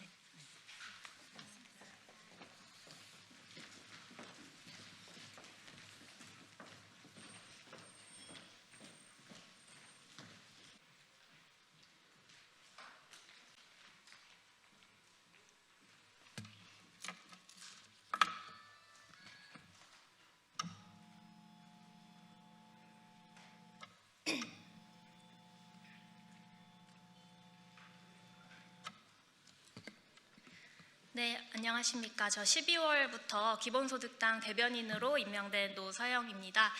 공식적인 첫 번째 브리핑인데요. 앞으로 잘 부탁드리겠습니다. 브리핑 두 가지 진행하겠습니다. 통일교 정치자금설, 민주당의 책임 있는 대응이 필요합니다. 통일교가 여야를 막론한 정치인들에게 금품을 전달했다는 의혹이 떠오르면서 정치권의 공방이 이어지고 있습니다. 자신들의 책임을 축소하기 위해 앞뒤 가리지 않고 사안을 정쟁화하는 국민의힘의 태도도 문제적이지만 여야를 가리지 않은 공정하고 명확한 수사도 필수적입니다. 애초에 통일교 정치자금법 문제의 수사가 시작된 것은 통일교 측에서 내란숙의 윤석열에게 금품을 제공하고 국정에 개입했다는 의혹 때문이었습니다. 내란 청산과 사회 대개혁의 책무를 지고 국민들에게 선택된 여당이 이러한 의혹에 선을 긋지 못하고 끌려다닌다면 국민들의 간절한 바람은 결코 실현될 수 없습니다. 썩은 부위가 있다면 도려내고 의혹이 있다면 오점 없이 밝혀야 합니다. 국민이 바라는 것은 내용도 대안도 없는 정쟁이 아닙니다. 국민이 바라는 것은 단 하나, 진실입니다. 더 이상 묵묵부답할 때가 아닙니다. 여당의 자체 진상조사가 계속 늦어지면 의혹에 불을 지필 뿐입니다. 더불어민주당은 자체 진상조사를 빠르게 실시하고 당내 불법 정치자금 연루자에 대한 엄중 처벌을 약속하십시오. 그것이 내란 청산 의무를 지닌 여당의 최소한의 책임입니다. 네, 이어서 두 번째 브리핑 진행하겠습니다. 언더 찐윤의 장동혁 심판 자처 기가 찹니다. 장동혁 국민의힘 대표가 12.3 계엄이 1년째 되는 날에도 윤 어게인을 외친 뒤로 찐윤들에게 버림받았다는 평가가 나오고 있습니다. 하지만 바로 그 장동혁 의원을 국민의힘 대표로 만든 게 누구입니까? 수도 없이 많은 술자리에서 윤석열과 계엄을 공동으로 기획했거나 아니면 최소한 미리 알고 있었을 세력 언더 찐윤 의원들입니다. 비상계엄 해제 표결에 집단 불참했고 탄핵에 찬성했다며 한동훈 전 대표를 내몰았고 한덕수 대선 후보 옹립을 위해 연판장을 돌렸던 이들입니다. 그래놓고 지금껏 사과 한 번 없었던 자들입니다.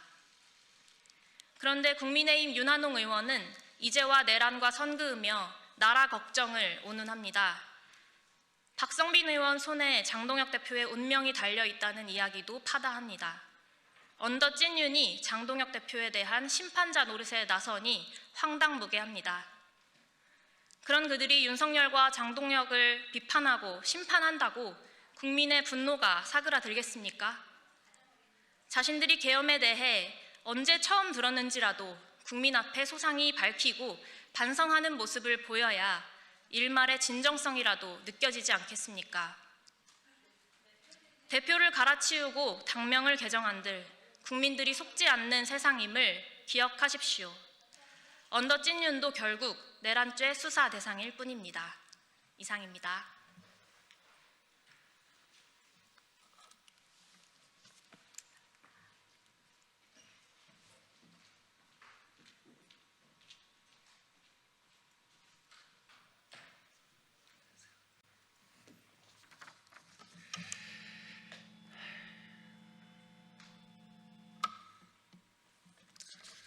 네, 반갑습니다. 더불어민주당 선임 부대변인 박찬진입니다. 종합특검 관련된 논평 브리핑 드리도록 하겠습니다. 2차 종합특검 국민의 명확한 요구입니다. 국민일보가 창간 37주년을 맞아 실시한 여론조사에서 3대 특검 종료 후 2차 종합특검을 진행하는 데 찬성한다는 응답이 58%로 확인됐습니다.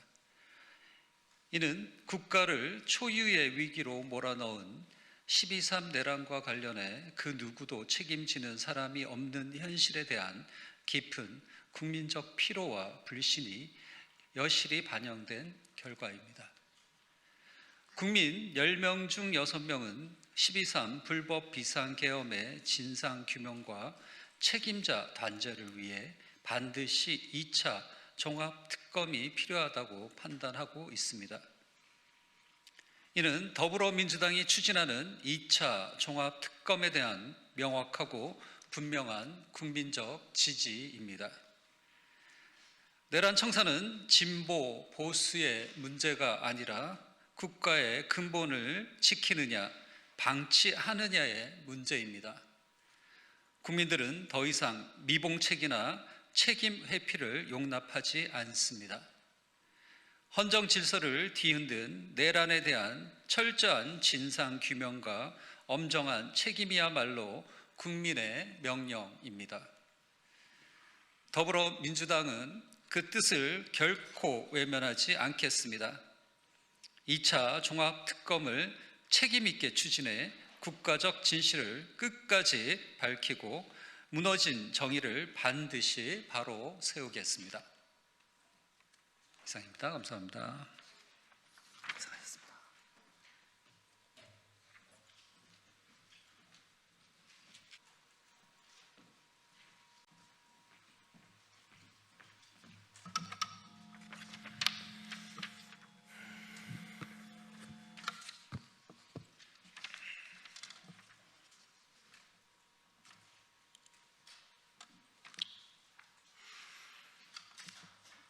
개혁신당 대변인 정이한입니다.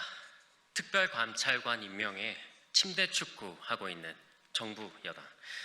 스마트폰 화면 위로 정권의 비선실세 민낯이 적나라하게 생중계되었습니다. 문진석 수석과 김남국 비서관의 대화창에 보란듯이 떠오른 강훈식, 김현지의 이름은 단순한 실수나 해프닝이 아닙니다. 대한민국의 공적 인사 시스템이 고작 누나 형님 하는 사적 문자 한 통에 좌지우지되고 있음을 보여주는 결정적 스모킹 건입니다.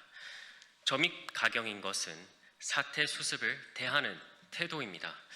대통령실과 거대 여당은 특별감찰관 임명을 두고 서로 핑계를 대며 책임을 떠넘기고 있습니다. 겉으로는 티격태격하는 척하지만 실상은 감찰관 임명을 막기 위해 호흡을 맞추는 환상의 복식조를 보는 듯합니다. 서로에게 공을 넘기며 시간을 끄는 그 현란한 티키타카에 국민들은 분노를 넘어 허탈감을 느낍니다. 집권 세력이 이토록 특별감찰관을 두려워하는 이유는 자명합니다. 특별감찰관은 대통령 배우자와 사촌인의 친족 그리고 수석 비서관들을 감시하는 내부의 호랑이이기 때문입니다. 이번 문자 파동에 등장하는 인물들이 하나같이 감찰의 잠재적 대상들이니 호랑이를 집 안으로 들이는 문을 열기가 죽기보다 싫은 것 아닙니까? 서로 짜고 치는 침대 축구는 이제 그만두십시오. 국민은 바보가 아닙니다. 이재명 대통령과 민주당이 정말로 인사청탁 의혹에서 떳떳하다면 당장 특별감찰관을 임명해 스스로 증명하면 될 일입니다. 계속해서 환상의 복식조 행세를 하며 뭉개기로 일관한다면 그 라켓이 부러지는 순간 국민의 매서운 심판이 기다리고 있음을 명심해야 할 것입니다.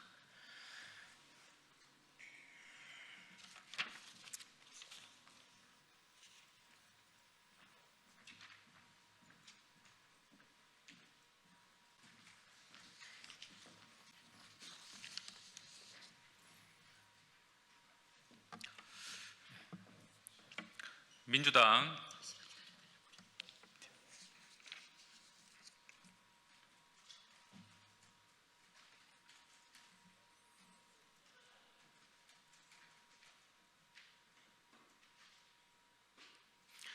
조국혁신당 부대변인 박찬규입니다. 민주당 대변인들의 공식적인 사과를 요청합니다. 내란 전담 재판부 관련한 조국 대표의 위헌성 지적에 대해 민주당 내 강경한 목소리가 도를 넘고 있습니다. 특히 민주당 A 대변인과 B 부대변인은 어제 모 유튜브 방송에 출연하여 조국 대표가 사면 이후 존재감이 없는 상황에서 내란 전담 재판부법으로 차별화를 시도한다라거나 정의당의 길을 걷고 있다는 등 근거 없는 비난을 퍼부었습니다. 또 이 사안과 무관한 조국 대표의 강의 평가와 관련한 인신공격을 방송에서 벌이기도 했습니다. 대선을 함께 치렀던 우당 대표에 대한 매우 무례한 말입니다. 절대 그럴 일은 없겠습니다만 만일 조국혁신당이 이재명 대통령과 정청래 대표의 정책이 아닌 개인적인 일들을 들어 인신공격을 하거나 당에 대한 조롱을 퍼붓는다면 민주당은 쉽게 받아들일 수 있겠습니까? 어제 유튜브 방송에서 발언한 A 대변인과 B 부대변인의 공식 사과를 요청합니다. 향후 이런 일이 재발될 경우 조국혁신당은 민주당 지도부에 공식 항의할 것을 밝힙니다. 이상입니다.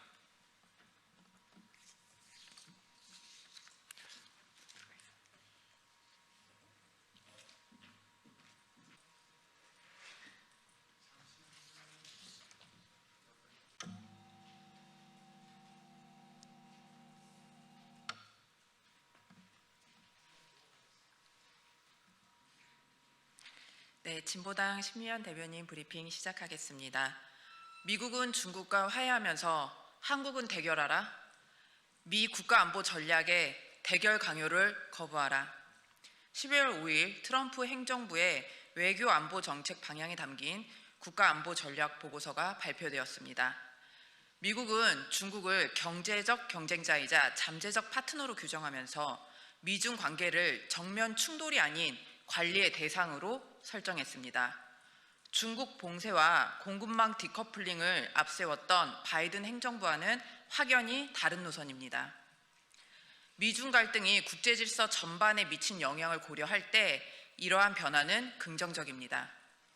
문제는 미국이 한국의 중국을 적대하는 역할을 전가하고 있다는 것입니다. 미국은 제1도련상 강화를 명분으로 강력한 군대 투입을 강조하지만 미국 혼자서는 할 수도 할 생각도 없으니 한국과 일본이 앞장서라고 요구하고 있습니다. 항구 및 시설에 미국의 접근권을 확대하고 국방비를 증액하며 집단 방위를 참여를 압박하고 있습니다. 미국 자신은 중국과 관계 개선을 통해서 이익을 확보하면서 동맹국은 대결로 내몰고 있으니 이 얼마나 뻔뻔한 이중규진입니까? 미국의 대외 전략은 한국의 안보 환경을 위협하고 대외관계의 자율성과 주권을 심각하게 침해합니다. 이런 상황에서 정부 당국이 침묵해서는 안 됩니다. 이미 각국은 미국의 대외 전략에 대해 자국의 이익을 기준으로 입장을 내놓고 있습니다. 한국에 창도 되고 방패도 되라. 시설과 비용, 군사력까지 모두 내라. 이러한 미국의 부당하고 무례한 요구가 대한민국 정책이 되어서는 안 됩니다. 대한민국이 미국의 대외 전략을 수행하는 도구로 전략해서도 안 됩니다. 평화와 국익을 추구하는 자주적이고 책임 있는 주체로서 미국의 무례하고 위험천만한 요구를 단호히 거부하십시오.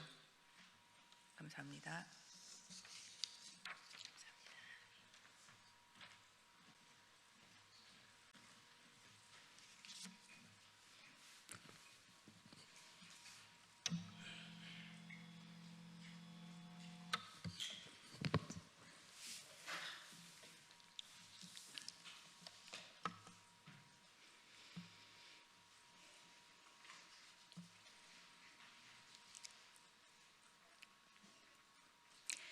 네, 진보당 브리핑 시작하겠습니다. 대변인 이미선입니다. 쿠팡 사태, 과방위 청문회 개최는 당연합니다. 국회는 과로사, 개인정보 유출 종합청문회로 철저한 진상규명에 나서야 합니다. 오늘 국회 과방위가 쿠팡 대규모 개인정보 유출 사건과 관련해 17일 청문회를 개최하기로 한 것은 당연한 결정입니다. 오늘 서울경찰청은 오늘 쿠팡 본사에 대해 압수수색을 진행했고 공정거래위원회는 탈퇴 절차 조사에 착수하며 전방위적 대응이 시작되었습니다. 또한 피해자들은 쿠팡 미국 본사를 상대로 집단소송을 추진하며 실질적 배상을 요구하고 있기도 합니다. 이번 사태의 심각성이 확인되고 있습니다. 그럼에도 쿠팡은 개인정보 유출을 축소하고 사과문조차 마케팅 수단으로 활용하며 책임을 외면하고 있습니다. 쿠팡이 고객 정보를 불필요한 비용으로 인식하고 기업의 사회적 책임을 방기한 구조적 문제를 국회 차원에서 살펴야 합니다. 책임 있는 경영진, 특히 김범석 의장은 직접 청문회에 출석해 모든 의혹과 책임을 낱낱이 밝혀야 합니다. 나아가 개인정보 유출뿐 아니라 쿠팡 노동자의 생명과 안전 문제도 반드시 다뤄져야 합니다. 지난 11월 사망한 노동자의 유족에게 한 달 가까이 연락조차 하지 않고 공식 사과를 거부한 무대응은 충격적입니다. 올해에만 8명의 노동자가 목숨을 잃었음에도 쿠팡은 지난 1월 국회 청문회에서 약속한 노동안전 개선 조치를 이행하지 않았습니다. 이에 진보당은 국회가 이번 사태를 일부 상임위에만 맡기지 말고 국토위, 기노위, 정무위, 과방위가 참여하는 종합청문특위를 구성할 것을 강력히 요구합니다. 쿠팡은 고객 정보도 지키지 못했고 노동자의 생명도 보호하지 못한 기업입니다. 그 책임을 결코 회피할 수 없음을 분명히 합니다. 이상 브리핑 마치겠습니다. 고맙습니다.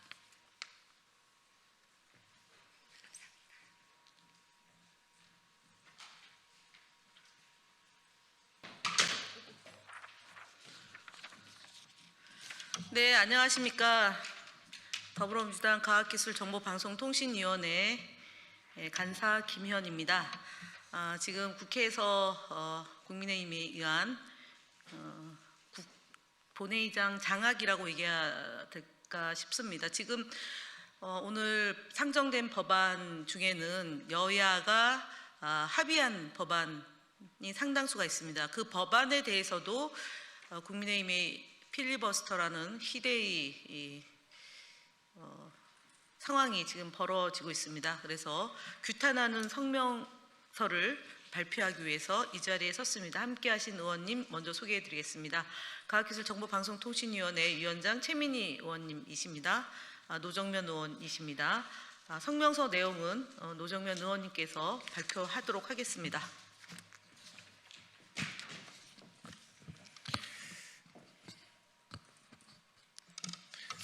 괜찮습니다. 국민 민생을 인질로 잡는 국민의힘의 생떼 정치 강력히 규탄한다. 오늘 국민의힘은 여야가 이미 합의 처리하기로 한 민생 법안들까지 모조리 가로막으며 국회 본회의에 필리버스터를 걸겠다고 밝혔습니다. 민생을 위한 입법을 볼모로 삼아 정쟁을 이어가겠다는 반민생 폭거이며 스스로 국회의 기능을 정지시키려는 자해적 정치입니다. 국민의 삶을 책임지는 국회의원이 맞는지 스스로에게 되물어야 할 일입니다. 지난 3년 동안 지속됐던 윤석열 정권의 야당 탄압과 국회 무력화 시도는 지금도 계속되고 있습니다. 12.3 비상계엄 1년이 지났지만 국민의힘은 단 한마디 반송도 없었습니다. 오로지 윤 어게인만 외치며 민생을 저버리고 있습니다. 자신들의 당 내부에서도 이대로 안 된다 이러한 목소리가 터져 나오는데도 국민의힘 지도부는 외면으로 일관하고 있습니다. 국민의힘에서 여야가 함께 처리하기로 약속한 민생 법안들까지 필리버스터를 하며 반대하겠다는 것은 민생을 향한, 국민을 향한 책임 방기이며 고의적인 국회 마비 행위입니다. 이것은 단순한 발목 잡기가 아니라 민생 탄압이자 민생 쿠데타입니다.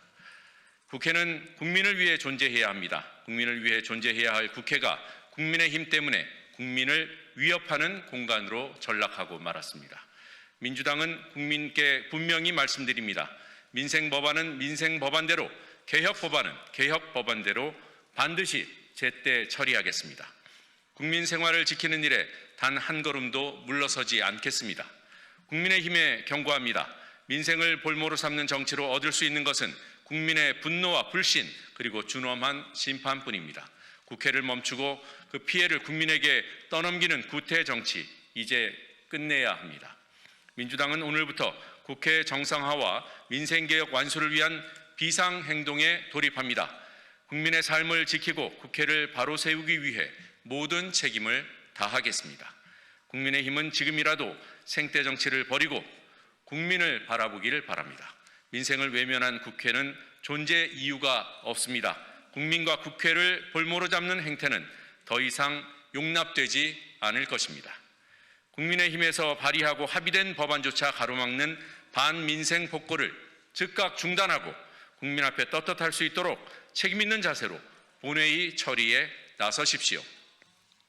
민생을 짓밟는 순간 국민의힘은 국민 앞에서 피할 수 없는 심판을 맞게 될 것입니다. 이제 선택은 국민의힘 몫입니다. 2025년 12월 9일 국회 과학기술정보방송통신위원회 더불어민주당 위원 일동